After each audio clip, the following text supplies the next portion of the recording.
Greetings gamers, Agent SN, and welcome to 2022. This is my first video of the year, and to celebrate, let's take a look back at... Oh, I got an idea. Let's take a look back at one of my top 10 from 2020. This is quite possibly the best... This is quite possibly the greatest game ever made. Final Fantasy VII. Yeah, my old videos are honestly really outdated and are honestly cringe. And that clip we just saw is from my top 10 favorite games of all time from October of 2020. Making that video was one of my hardest videos yet because I had to choose 10 games and only 10 games for that video. But ever since, I've played even more games. And because I played a lot of more since then, and now here we are in January of 2022, I've officially decided that I am now, right here, going to be remaking that video. So without further ado, let's go! Starting with number 10.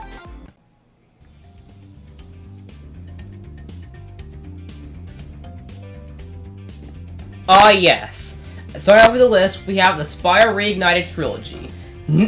This is actually a collection that includes remakes of the original trilogy of Spyro on the original PlayStation, well from it, and it's been remade here for modern consoles. These games are honestly some of the best platformer games I've ever played. I've talked about them before on this channel, but the Spyro games, with the original trilogy at least, I haven't played anything after Year of the Dragon, but the original trilogy is remade is absolutely amazing.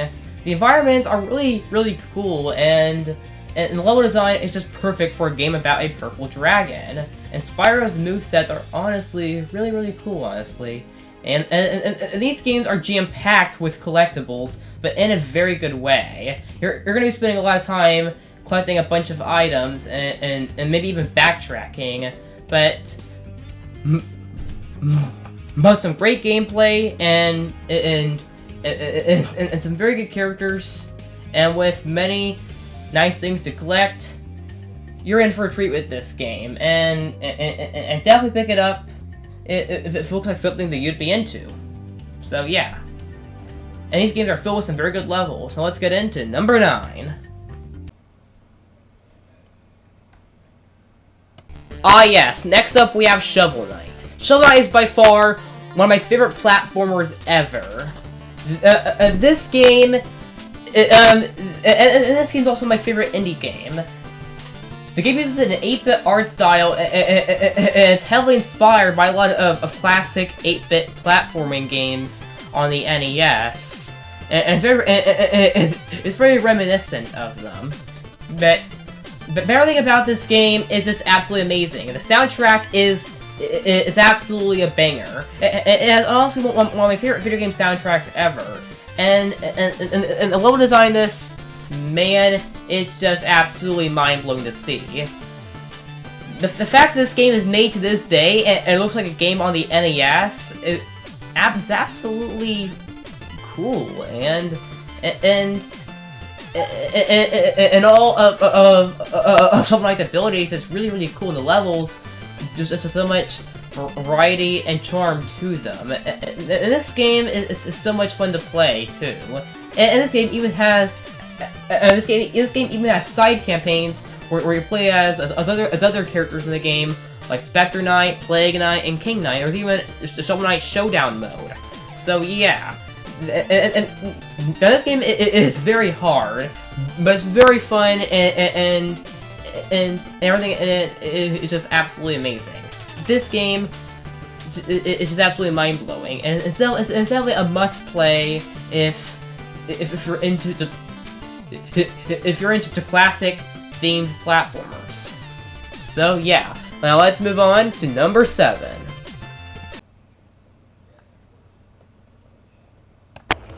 Ah yes, next up we have the Metroid Prime Trilogy. These games are honestly my favorite first-person games ever. And honestly, can't wait for Metroid Prime 4 to see what Retro Studios are doing next after Metroid Prime 3 back in 2007. But yeah, all 3 games are also some of the most essential Nintendo games to play. and the gameplay is very nice here, with it being the 2D Metroid experience, but in 3D and in first person. And these games honestly have a lot of content to them. I mean, each game will only take you about 10 hours or so to beat, maybe 15 hours. But there's so much lore to find within them. And yeah. All 3 planets in each are very fun to explore, and have some very nice characters to them too. Especially in Metroid Prime 3, since that has the most characters out of any Metroid Prime game in the whole trilogy. But yeah, all 3 games, must-plays. So yeah. And the controls are so perfect in them, especially on the Wii versions of Prime 1 and 2. And they each have their own uniqueness to them too. These are honestly some of the most fun I've ever had in a game before, and yeah. And like I said, these are by far my favorite first-person games ever. And Metroid Prime 4 definitely will not disappoint. Now let's get into top 5, starting with number 5.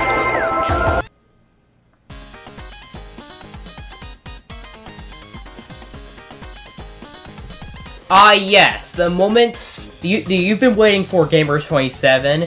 Next up, we have Paper Mario: The Thousand Year Door. This game is by far one of the best games I've ever even played from Nintendo. Paper Mario: The Thousand Year Door, more like Paper Mario: The Thousand Year Yes. This game just is... The newer Paper Mario games, Superstar, Color Splash, The Origami King, I have a love-hate relationship with those games. I mean, I liked the Origami King. I mean, I didn't love the Origami King, but I enjoyed it. But with Sticker Star and Color Splash, I hated Sticker Star, but I thought Color Splash was okay. Anyway, though, the first 3 games, they're absolutely amazing, and definitely some of those essential Nintendo games to play, especially the Thousand Year Door. This game is everything that you could ever ask for from a Mario RPG. The very strong cast of characters and many uniqueness to it. And in fact, this game is very good, and the battle system is really nice too. It probably has one of my favorite battle systems in an RPG. Now, this game is unfortunately very expensive, but if you find a copy for one day, even if it's a lot of money, get it.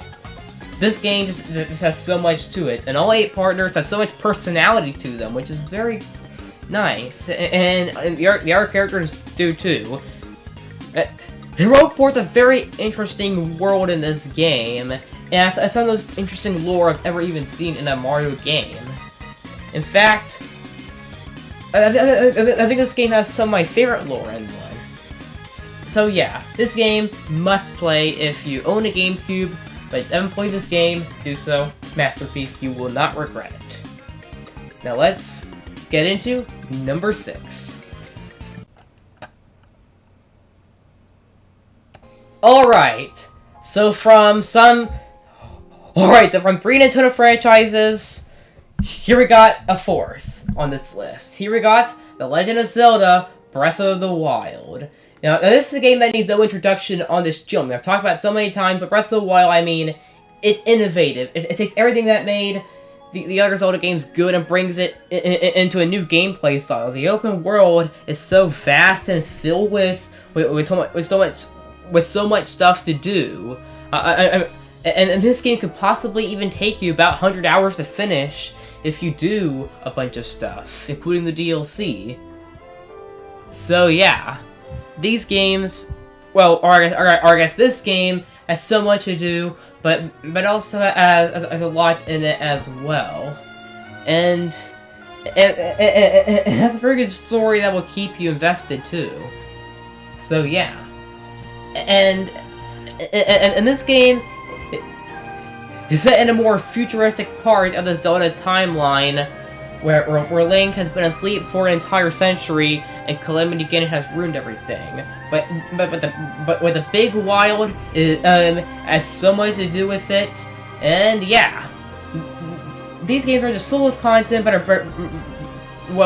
this game has so much content, but a lot of charm to it too, and some very good gameplay features. Easily a must-play if you own a Wii U or a Switch. So yeah, and everything that Link can do, and everything that they can do in this with the shrines and the divine bees, or just exploring the wild and completing quests. Yeah, it's honestly a lot, but definitely worth playing.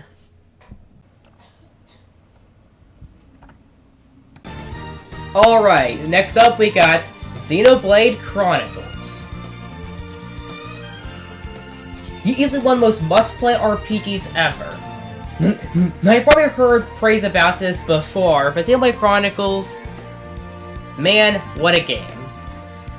And just like Breath of the Wild, the open world in it is very good, but also with this game, it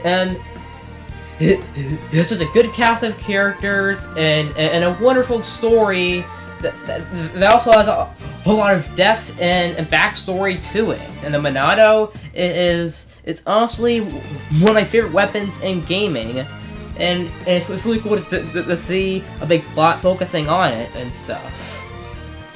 The game is very futuristic and sci-fi, and the mech on it is honestly really cool, and yeah.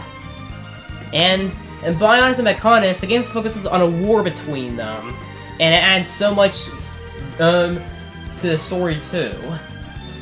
The world of this game is also really huge, and this game will take you at least 50 hours to get through everything. If you're doing side quests, it might take you even more.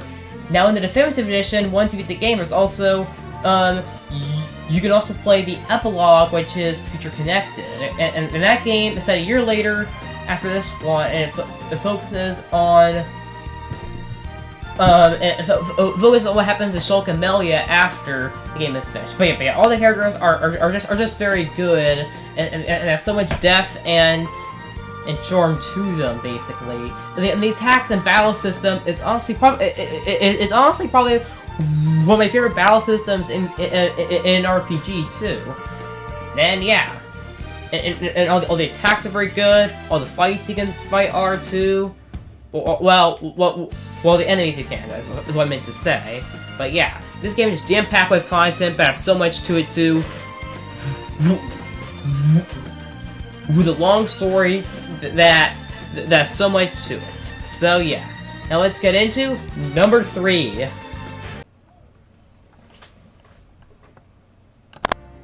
Alright, next up we have the games that by far changed my life. These two games, man, they mean so much to me. Super Mario Galaxy 1 and 2. Both these games, I'm including them as one game here, because I count them as one game cut into 2 parts. But anyway, Super Mario Galaxy, they're easily one of the most essential games ever.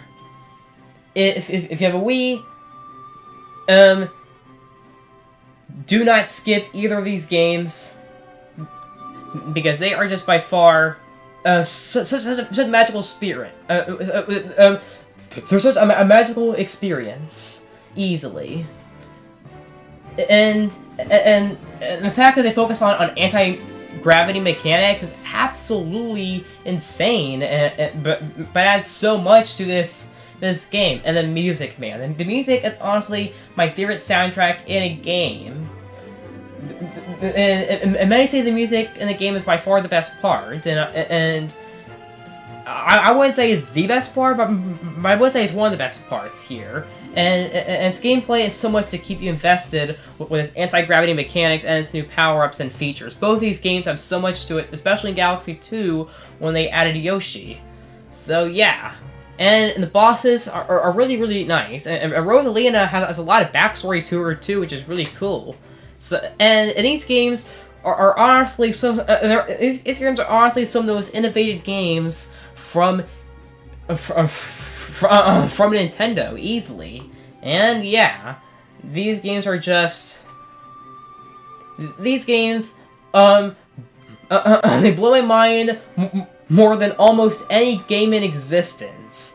And to be honest, without either of these games, I probably wouldn't even be doing YouTube, honestly. These games mean so much to me. They have so many impact on my life. They changed my life. The reason why I'm here with a very good community. So yeah, these games changed me for the better. And yeah, now let's move on to number 2. Alright, so number 2 we have Final Fantasy VII. Now this may be this might be a surprise unless you've been following me on Discord. Unless you've been following me on Discord, this might be a surprise because Final Fantasy VII is not my favorite game of all time anymore. Yes. Yeah. So in case you're wondering, my favorite game of all time changed about 2 months ago, but don't get me wrong, I still love Final Fantasy VII. And just like Galaxy 1 and 2, this game also changed my life, and it's also the reason why I talk about RPGs on this channel. So yeah, Final Fantasy VII just has so much to it, and if it wasn't for this game, JRPGs wouldn't be as big as they are now, and they wouldn't have been as well known as they are now.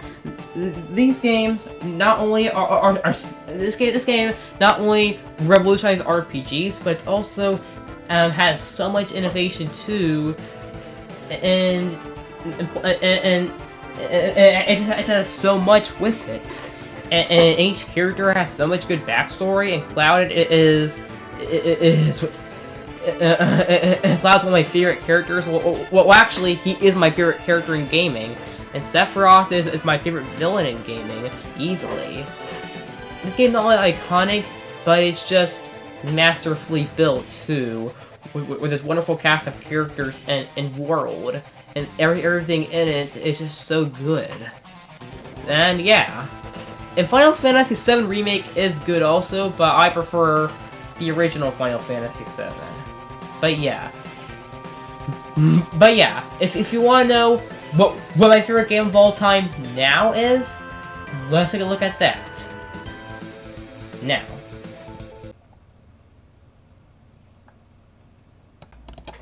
So your number 2 is Tales of Arise. Yeah, a game less than a year old at the number 2 spot. Wow, that's crazy. But let me just explain. This game had a really, really brilliant story, even though the pacing fell a little off near the end. That did not ruin the game at all for me. The combat here is truly amazing, and it's probably my favorite, my favorite battle system in a JRPG, probably, and it has some of my favorite characters in one too. And the world building, man, is seriously amazing. Look at these amazing graphics too. And with this game, Bandai Namco wanted to take the series in a brand new direction, and this is where they went for it. And I'm so glad they did, because this was the perfect return for the Tales series, and it needed to be like this for a long time. And I hope the future of the series looks like this, because this game is basically the future of the Tales series. Even though I've played 2 Tales games, this and Vesperia, so far, both of them are absolutely amazing, and I just love how much depth the story has, how much uniqueness it has, and how much personality all 6 party members have. The story of Alfred starting out as a slave and being freed was absolutely amazing, and that brought a perfect narrative. The same goes too for Shiona and her thorns. That was also a very interesting story arc too. This game is seriously a masterpiece, and even though it's less than a year old, it still holds up as my second favorite game of all time, and it was my favorite for a little bit. But before we go on to number 1, let's take a look at the honorable mentions here.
So, how could you take a JRPG that is as amazing as the likes of Final Fantasy VII, Tales of Arise, and Chrono Trigger, and Dragon Quest XI, Kingdom Hearts 2, and a bunch of others?